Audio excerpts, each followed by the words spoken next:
Today I'm going to be making a sweet potato shepherd's pie.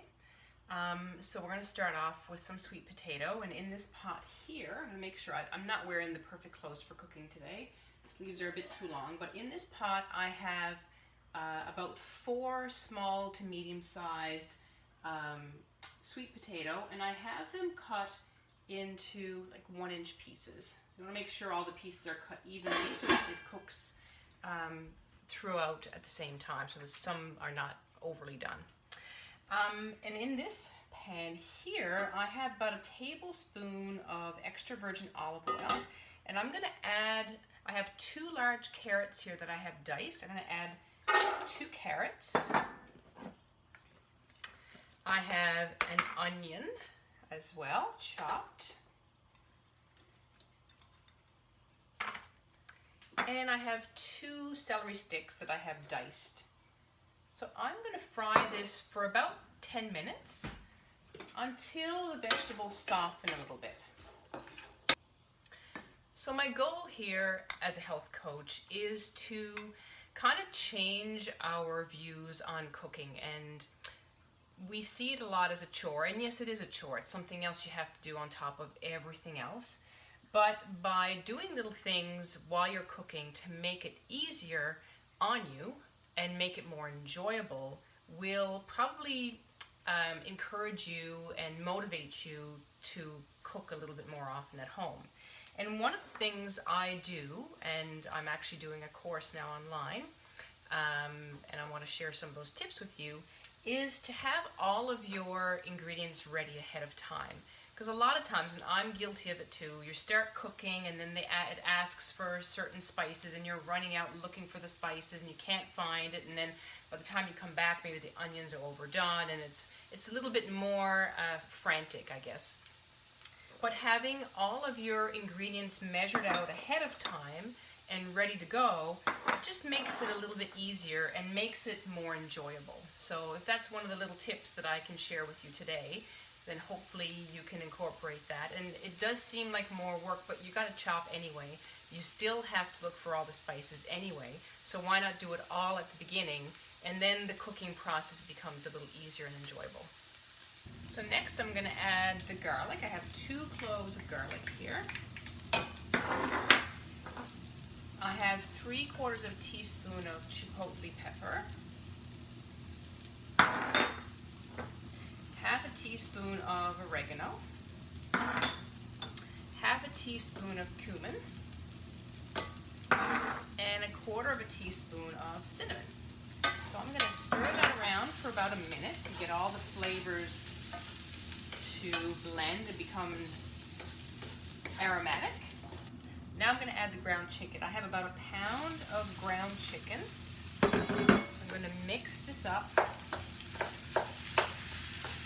I'm going to let this fry until it cooks through, until it's brown. So the chicken is cooked through. The next step is to add 1 cup of chicken stock. And I'm going to bring this to a slow simmer and let it simmer for about 10 minutes or until the liquid starts to thicken a little bit. So while the chicken mixture is thickening a little bit, I'm going to prepare the sweet potato topping. So I'm going to add, so I've got this in my food processor, and we add 3 tablespoons of coconut oil. I have half a teaspoon of salt, half a teaspoon of cinnamon, and in here I have 2 spices together. I have 1/4 teaspoon of nutmeg and 1/8 of a teaspoon of cayenne pepper. Add that to the mix, so a little bit of a spice. Now I'll put my cover on, and we're going to blend this until it's nice and smooth. So I'm going to pulse it for a little bit. Oh, I think I should plug it in. There we go.